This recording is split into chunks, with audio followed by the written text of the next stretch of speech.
Mastering two functions is all you need to perform lookups in Google Sheets.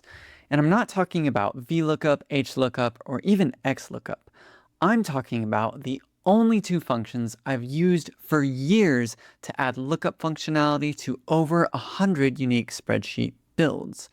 And in this video, I'll show you what these functions are, how they work, and how to use them to cover any lookup scenario you will ever come across.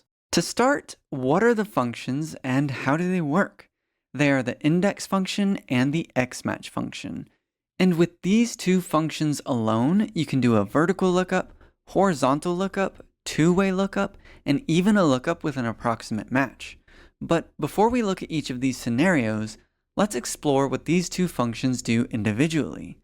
First, the index function returns a value from a range based on a given position. For instance, let's say you have a range that is 4 rows down and 3 columns across, and you use the index function. The second argument determines the row number, and the third argument determines the column number. The index function then gives you the value at the intersection of that specific row and column. That's all the index function does. What about the xmatch function? The xmatch function searches for a value in a list of values and returns the position of that value. For example, let's say you have a list of names, and you set up the xmatch function like this. The xmatch function will look in the range for the specified value and return the position of that value. So in this case, it gives us the number 3 because the value of Ray is in the third position. Also, the xmatch function works the same way regardless if the list is vertical or horizontal. And now, how do you use these functions together to perform lookups in Google Sheets? First, let's look at a vertical lookup, which is what you'll use most often. In this example, you have a name, and you want to look up the role for that name. To do this, start with the index function and select the entire dataset. Then for the second argument, enter the xmatch function. Now for the first argument of xmatch, you enter the lookup value, which in this case is the name. For the second argument, you select the data column containing the lookup value. So you're looking for a specific name, so you select the range of names. That's all for xmatch, so close parentheses. And for the third argument of the index function, enter the number for the column holding the result that you want back. In this case, you want the role, and the roles are in the third column, so you enter a 3. Then close parentheses to complete the index function and press enter. And if we take a close look at the formula, we can see what's going on. First, the xmatch function takes the lookup value and searches for it in the range of names. It finds the name and returns the position, which is 4. Finally, the index function looks at the entire dataset and returns the value in the 4th row and 3rd column, which is the role assigned to this specific name. And that is how index and xmatch work together to perform a vertical lookup. But what if for some reason your data is stored like this? In this case, you have to do a horizontal lookup where your formula searches for the lookup value across the data range instead of down, and it returns the corresponding value this way. To pull this off, start with the index function and select the data range just like before. Then for the second argument, enter the row number for the row containing potential result values. Again, you want the role. The roles are in row 3, so you enter a 3. Then for the last argument, enter the xmatch function. Select the lookup value, and for the second argument of xmatch, select the data row containing the value. Then close parentheses twice, and you're done with the formula.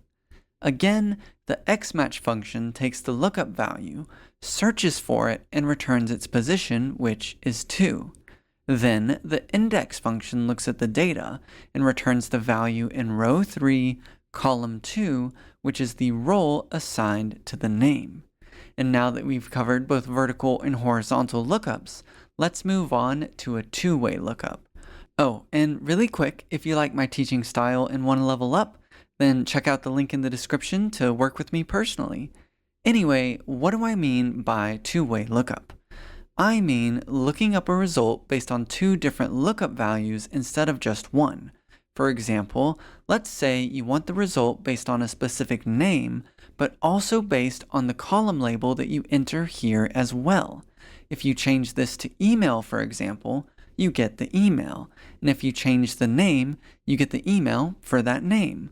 You're performing both a vertical and horizontal lookup at the same time, which is why it's called a two-way lookup. So how do you do this using index and xmatch? Once again, start with the index function and select the whole dataset. Then, for the second argument, enter xmatch. Select the lookup value that determines the row, which in this case is the name. Then for the second argument of xmatch, select the range containing all the names. Close parentheses, and for the third argument of the index function, enter xmatch again, and this time, select the lookup value that determines the column. That's the column label that we've chosen here. And for the second argument of xmatch, select the range containing this value, which is all of the column labels listed on top. Close parentheses twice, and press enter. And now, if we break down what's happening, this first xmatch function searches for the name and returns its position to determine the row number. Then the second xmatch function searches for the column label and returns its position to determine the column number. Finally, the index function returns the value at the intersection of these row and column numbers. All you're doing is using xmatch to find the position of the first lookup value to determine the row, and the position of the second lookup value to determine the column. You're doing a vertical lookup here, and a horizontal lookup here, and if you break it down piece by piece, it becomes a lot more clear.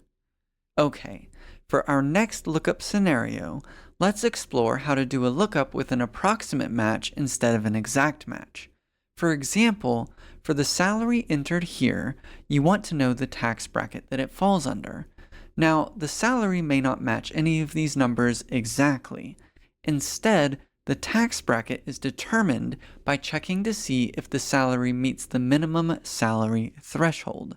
In other words, if the salary is at least the minimum, it falls in that specific tax bracket. Basically, it will match the greatest value that is less than or equal to the salary.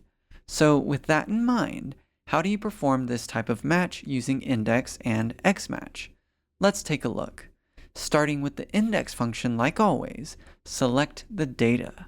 Then for the second argument, enter xmatch, select the lookup value, and for the second argument in xmatch, select the minimum salaries.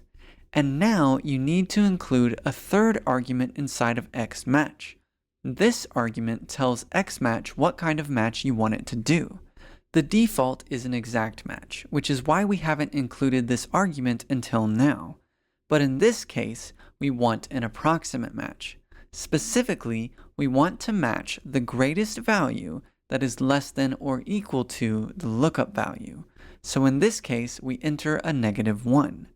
Now, if we wanted to match the other way around, or the smallest value that is greater than or equal to the lookup value, we'd enter a +1 instead, but for this case, a -1.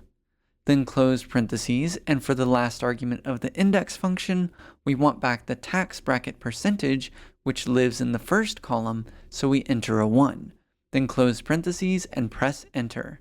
And if we break it down, the xmatch function looks at the salary, searches for it among the minimum salary numbers, and since we entered a -1 here, a match is determined by the greatest value that is less than or equal to the lookup value, and the xmatch function returns the position of the matching value. Finally, the index function looks at the data and returns the value in the second row and first column to give us the final result. Now, one more very important note about using index and xmatch: there's not really a built-in way to handle errors. In other words, if a value can't be found, you'll get an NA error like this. To fix this, just wrap the formula inside of the if NA function, And for the last argument of the if-in-a function, type in the value you want back in the case of an error, and if you have an error, you get back that value. As you can see, the combination of index and xmatch is all you need to perform any lookup that you can think of in Google Sheets. However, index and xmatch are not the only techniques that can take you to the next level. Another major game changer is the filter function, and if you're not using it, or you don't know how, then watch this video next to master everything that you need to know.